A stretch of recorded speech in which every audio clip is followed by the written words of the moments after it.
Okay guys, first stop in the hall is the produce, the vegetables, the fruits, the fresh ones. I do like the frozen ones, but I'm just gonna stick with the berries. Anytime I typically go with fruits, it's berries, they're lower in sugar, so you get more volume, you get more of it for the amount of carbohydrates you bring in.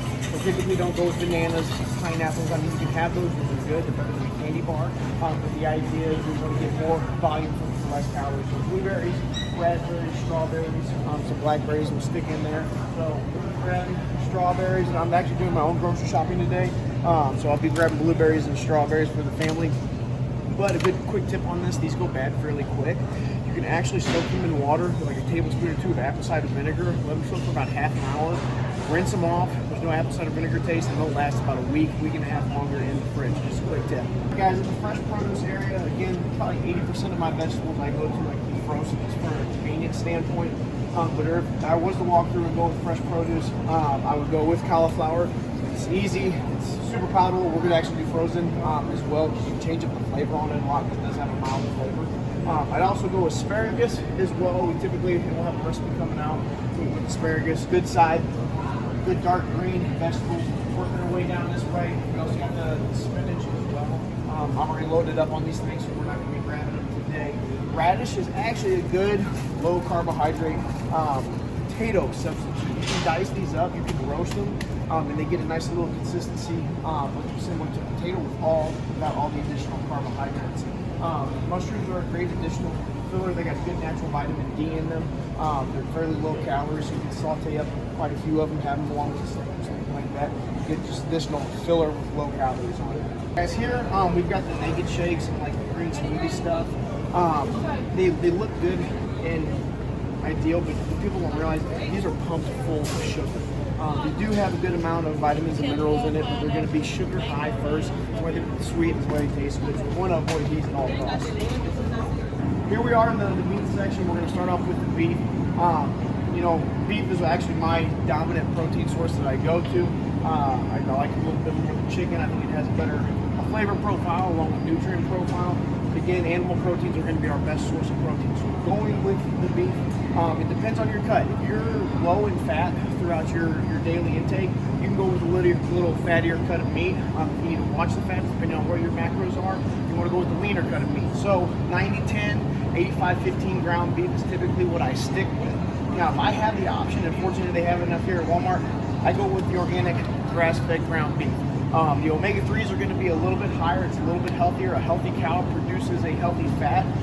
Therefore, if I've got the option to go grass-fed, I do. But you don't absolutely have to. If you more towards traditional beef, I would go with just a cleaner cut, so like a 90-10, even a 96-4 if you can find it. And you can see you can add quality fats in without that. So I would typically go grass-fed, grass-finished beef for a 90-10, 85 cut, and then work my way down to the steaks. Okay, two different cuts of beef, just similar to your ground beef. What you're looking for here, in my hand, I've got ribeyes, and I've got a beef top sirloin. The beef top sirloin is very lean, very high protein, because again, it's about 4 ounces per serving. And when that happens, if there's more fat in it, there's going to have fat in that weight, so therefore you're not going to get as much protein. So 4 ounces of this, I believe, is close to like 37, 38 grams of protein, as in 4 ounces of this is a little bit closer towards like 26, 27. But again, you're going to have more fat. So depending on where your macros are is going to depend on which cut you go with. So again, a higher fat ribeye, you're going to get with that one, but the beef top sirloin is going to be leaner. And if you need additional fat, you can always add. So this is typically the easiest and cheapest to go to. All right, here we are at the chicken. Chicken, I eat all cuts of chicken, actually with the dark meat over the white meat. There's not a huge difference. There is a little bit of fat in your wings and your drum legs and stuff like that, but it's not a significant amount. Sometimes it's good just to switch it up, but it is going to be fattier than a chicken breast. Chicken breast is about as lean as you get, also about as boring as you can get, but you can season it up, flavor it to multiple different things. So depending on you, you're going to have a little bit higher protein source coming out of the breast. There's not going to be quite as much protein in the leg and the thigh due to the fat intake. Okay, a couple more protein options outside of your chicken, your beef, is fish. It's a great go-to. We need those omega-3s from the fish. I like to go with cod is a good one, salmon as well. I try to get wild caught instead of farm raised, but again, either or. Salmon's a good go-to. Actually, people don't realize shrimp is a high protein, very low fat source. It's a great mix up. You can throw it in a cauliflower rice, make a stir fry, like we usually do. So these are go-tos. Most fish are. The fish I avoid over all of them is tilapia, guys. Tilapia is a farm-raised fish. It's a genetically modified fish. That's why they're cheap. That's why there's a ton of it. So if there's any fish I would avoid the tilapia and go more towards the wild-caught cod, salmon, and even the additional shrimp. Okay, next we're gonna hit you guys with some bacon. You wanna be cautious with bacon. Bacon's calorically dense because there's a good amount of fat in it, but depending on what kind you pick is depending on how many calories are gonna be in each one. So the one I refer, especially if I'm here at Walmart, is this Natural Choice. It's uncured, there's no preservatives in it, and there's also no sugar in it. What people don't realize is traditional, as a farmland I have, and probably 95% of the bacon on the shelf has sugar pumped into it as a preservative. So if you read the ingredients list here, water, salt, sugar, sodium phosphate, which is your nitrates, I'm trying to avoid. So something to look at when you're looking at bacon. You want to get that sugar free. Okay, into the lunch meat section now. Lunch meat's a good, quick go-to. I wouldn't do a ton of it. I'd like to try to get chicken, beef, in its natural state. Lunch meat's preserved a little bit, similar to bacon, but here at Walmart, the same concept. This Natural Choice is the one I typically go to. They don't have sugar pumped into it. They do it's very minimal, and they keep the nitrates out of it, unlike your traditional like Oscar Mayer or Great Value brand or anything like that. It's a good high protein source, not a lot of carbohydrates, typically low in fat as well. So for those who really struggle with the protein needs, a quick lunch meat roll-up or something like that is always a good go-to. Okay, moving into the cheese. Cheese is a good protein source. It's a good fat source. It's low carbohydrate to no carbohydrate, depending on what cheese you get. So if you see, I've got a shredded cheddar here, and I have a sharp cheddar, and I've got an actual block. What people don't realize is the pre-shredded cheddar cheese actually has like a potato starch caking in it, so it doesn't cake up. Therefore, for one serving of this, you're going to get 6 grams of fat, 7 grams of protein, but there's 2 grams of carbohydrates in a serving of this. A block of cheddar doesn't have that anti-caking agent in it, so there's actually no carbohydrates at all on this. 7 grams of protein, 6 grams of fat in it. So you're better off going to the block, doing a little bit of work, shredding it yourself, but you're not getting those additional carbohydrates and preservatives that are found in the shredded cheese. So something to think about when you're grabbing your cheeses. Okay, next we're going to go into butter, which a lot of us has been deemed as an unhealthy food. It depends on the type of butter. So if you look, I've got the Kerrygold butter, which is from grass-fed, grass-finished cows. Again, same concept as the red meat. A healthy cow produces a healthy fat. There's a good amount of omega-3s in here. What people don't realize is traditional butter or the unhealthy cows produce high omega fat, omega-6 fat, which is the one we want to stay away from. Walmart has it cheaper than anybody around. So when I come to Walmart, I will literally stock up on a dozen of these at a time because they're about $1 per block cheaper than anywhere else. Now, if you look at all these other random butters that are out here, you've got margarines, butters, even the Kerrygold you got to be careful with. They'll make a softer spread that's pumped full of canola oil. You want to stay away from the vegetable and processed oils. This is what Country Crock has. Even Smart Balance, who claims they're heart healthy. It's a sales pitch, guys. It's a bunch of crappy oils piled in with a bunch of flavoring to try to create and mimic that butter taste or flavor. So Kerrygold is the only one I go to, the only one I stick with, and it's a good, clean, healthy fat to add to vegetables, cooking foods, and other things like that. Okay, next we're into eggs, guys, which is, I think, the perfect ratio of protein and fat. A good, healthy cholesterol comes with this that your body needs, your hormones. The only downside to being here at Walmart is they do not have a pasture-raised egg. Now, pasture egg is the one I look for. You'll see cage-free, you'll see organic, you'll see traditional eggs. None of those make a difference unless it's pasture-raised. Pasture-raised means they were out to get healthy. Chicken produces a healthy egg. It means they were out in the field, they ate all the bugs, and they didn't have any grain or soy fed to them. Cage-free is just a fancy word for being in a warehouse and then pumping them all into the warehouse that's not into a cage. Organic just means they were fed organic grain and soy, which is bad for the chicken. So if you're just to get a set of eggs, cage-free, organic, I would just go with the cheapest variation, even though it's an orange shell, even though it's a dark brown shell, or you may see some of the yolks maybe a little oranger than the other ones. What they do is they feed these chickens red chili pepper flakes, and that makes that yolk a little bit oranger, so it looks better as a selling point. It's not a true pasture-raised egg, as you would see a dark deep orange color with that pasture-raised. So if I were just to get eggs here, I would get the cheapest ones because there's no difference between, again, the organic, cage-free, or just the traditional egg. Next, guys, we're going to get into a Greek yogurt. great additional protein source. What I recommend doing is getting the plain. I try to avoid the flavors because they're going to be pumped full of sugar, or they're going to be pumped full of an artificial sugar that I think is even worse. So I stick with a plain Greek yogurt, and then I take our flavored chocolate and vanilla protein, and I'll take a half a scoop to like a half a cup of Greek yogurt, mix it in, and then I get a quick, easy, delicious, like 25-gram protein snack.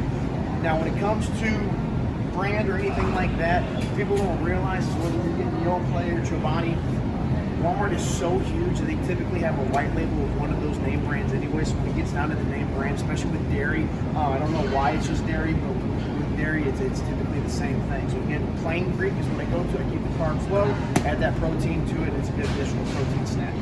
Quick rundown of cauliflower pizza. They use the label, they use the box to get your attention. We think this is a good quality health food. If it were made purely of cauliflower crust, the carbohydrates would be low and this would be a good go-to. But it's not. It's very deceiving, guys. When you get down to it, one, if you look on the back of it, the serving size of it still has 44 grams of carbohydrates. That's insane, especially if it were to be made with cauliflower. What people don't realize is as you get down to the ingredients, it says crust. There's some cauliflower in it, but then it's brown rice flour, white rice flour, cornstarch, tapioca starch, all these other things that contribute to having a bunch of carbohydrates. So if they're up to you, having a piece of this or having a piece of real pizza, eat the real pizza. It's probably close to the same thing. So avoid these. Okay, another thing to look at is these protein waffles. Now again, when they throw the word in protein packed, I think it's something that's good, especially when we have trouble meeting our protein. But again, a lot of times when you see stuff labeled, guys, it's a sales pitch. One, as we're reading through, and me and Nick are just discussing, this is actually very low quality protein. It's made from the majority of the concentrate, which your body can't absorb anyway. Then also, it's again highly processed, whole grain wheat, which isn't terrible, but it's pumped full of canola oil, cane sugar, chocolate chips, dextrose, which is another form of sugar. So if you look, yeah, you may get 12 grams of protein from 2 servings, but you're also getting close to 30 grams of unhealthy carbohydrates. Carbohydrates aren't terrible, but in this form they are. So again, stay away from the marketed stuff like this. Okay, next guys, we're in the frozen section for the vegetables. This is your best bang for your buck. This is where I load up on the majority of my vegetables. The vegetables that I do bring in, frozen's great. You don't lose any nutrition in it. They're quick to microwave. So going through here, you've got the broccoli. I always stick with the broccoli florets. You want to stay away from the cuts because the cuts is going to give you a lot of just stems out of it. So you're not getting as much as the nutrient that's part of the broccoli. So you want to stick with the florets. Cauliflower is a great go-to. There's even like sweet potatoes and medleys in here. Sweet potatoes, if you're going to go with carbohydrate, that's a good quality carbohydrate. Cauliflower, always a great go-to. Again, simple, takes on the flavor of whatever you're cooking, so it's easy to kind of mask that. I don't see it here somewhere, but I'm sure it's here somewhere. We got cauliflower rice, which is a staple in our house. It's quick, it's easy, you can add it to whatever we're eating. It's a quick zap in the microwave. We put a little bit of that grass-fed butter over the top of it, and flavor it however we want. Hey guys, we are in the almond, cashew, macadamia nut section here. These are great, quick, easy snacks to go to. Fairly low carbohydrate, which is what we got to be cautious of. They've got some good flavors, some different seasonings, but it's some stuff you want to be cautious of. For instance, like a honey roasted almond or chocolate covered almond, guys, we want to stay away from because the first thing in it, outside of the almonds, is sugar. So to get that profile, and again, be cautious because these are calorically dense because nuts do pack a good amount of fat. But again, it's a good, wholesome snack to go to. So you've got this Diamond Blue has a ton of great flavors. Again, you just got to be cautious of the ones that have the sugar in it. So read the back of it. Macadamia nuts are a great go-to. They're a little expensive, but they're actually lowest on the carbohydrate. They are highest in fat, so again, calorically dense. Pistachios aren't bad. Remember, just read the back of these guys. If they fit within those macros, this is a good whole food, wholesome snack to go to. Okay guys, we're in the oil section now. There's only 3 oils or fats that I truly use to cook with. I use extra virgin olive oil, I use 100% pure avocado oil, or I use the grass-fed butter, and I'll use ghee as well, which is coming off of grass-fed butter. The oils we want to avoid, guys, we want to avoid the grapeseed oils. We want to avoid low-quality virgin olive oils because a lot of times they get cut. If you see like for instance, this one here, this organic olive oil, it's extra light. That means they reduce the amount of fat in it, and the process they do that lowers the smoke point on it even more. So we want fats that are okay being heated up. Even avocado oil and butter are going to be the best. Extra virgin olive oil you want to keep a little bit lower, but those are the 3 that I would stick with. The other ones, it's okay to get flavored ones and stuff like that, but we want to stay away from canola oil, grapeseed oil, any other oil besides those three guys is what you want to avoid, and just stick with the easy ones. Okay, here we are with the barbecue sauces and condiments. My absolute favorite, Sweet Baby Ray's, but what people don't realize, guys, this is glorified sugar. If you look on the back of it, 2 tablespoons of it has 17 grams of sugar and a total of 18 grams of carbohydrates. That's an insane amount for 2 tablespoons, and we always use way more than 2 tablespoons. So unfortunately, something like this we want to avoid. But when we're being cautious about the carbohydrates, it's easy to go do sugar-free stuff. What people don't realize, which this is, what's the name of this? The G. Hughes brand. This is a sugar-free, but they replace the sugar with sucralose, guys, and that's Splenda. That's an artificial sweetener that's really rough on the system. As you guys know, I try to avoid that at all costs. So even though this is sugar-free, I would try to avoid this as well. Now, the company I like going with is Primal Kitchen. Unfortunately, Walmart doesn't carry that in the barbecue sauce. You can find it at Thrive Market. You can find it on Amazon, but that's the only route of a barbecue sauce I would go to outside of here.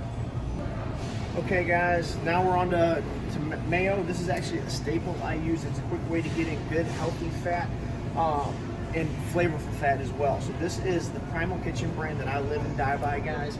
This is made with pure avocado oil, which is a good, healthy, clean fat. A tablespoon has 15 grams, calorically dense, but again, use it sparingly, and it can really add additional flavor to a lot of your foods. And again, bump that fat up for those who are struggling to hit that. What we want to stay away from is like Hellmann's, you know, the Walmart brand, because if you look on the back of this, soybean oil is the first ingredient on this. We want to completely avoid that. We want to stick with pure avocado oil. You're going to pay a little bit more for it, but guys, this goes a long way. They also have the Chipotle lime, which is full of flavor. It's got a little bit of a kick to it. I use this, I mix it half and half with Primal Kitchen Ranch as well. But if you're going to grab any kind of mayo or use that, this is the style you want to go with. Even these ones that say olive oil on it, guys, it's a sales pitch. If you don't read the back of it, this Kraft mayo says olive oil. That's a good, healthy fat, but if you look at it and you read it down, it's third down on the list. There's canola oil, there's soybean oil, and then there's some olive oil. So again, Primal Kitchen is the way to go on these. Just stick with these and you'll be safe. All right, last condiment we're gonna hit on is ketchup. Ketchup's a great go-to, a good way to add different flavors. I like to move it on my eggs and stuff. But we don't realize this ketchup, similar to barbecue sauce, is a sugar, guys. Now, here at Walmart, they got Primal Kitchen again, which is great. It's usually the cheapest it's going to be at Walmart. I think it's under $4 or $5 for this. If you look on the back of this, the ingredients are tomatoes, balsamic vinegar, white wine. There's no sugar in it. There's 2 grams of carbohydrates per serving.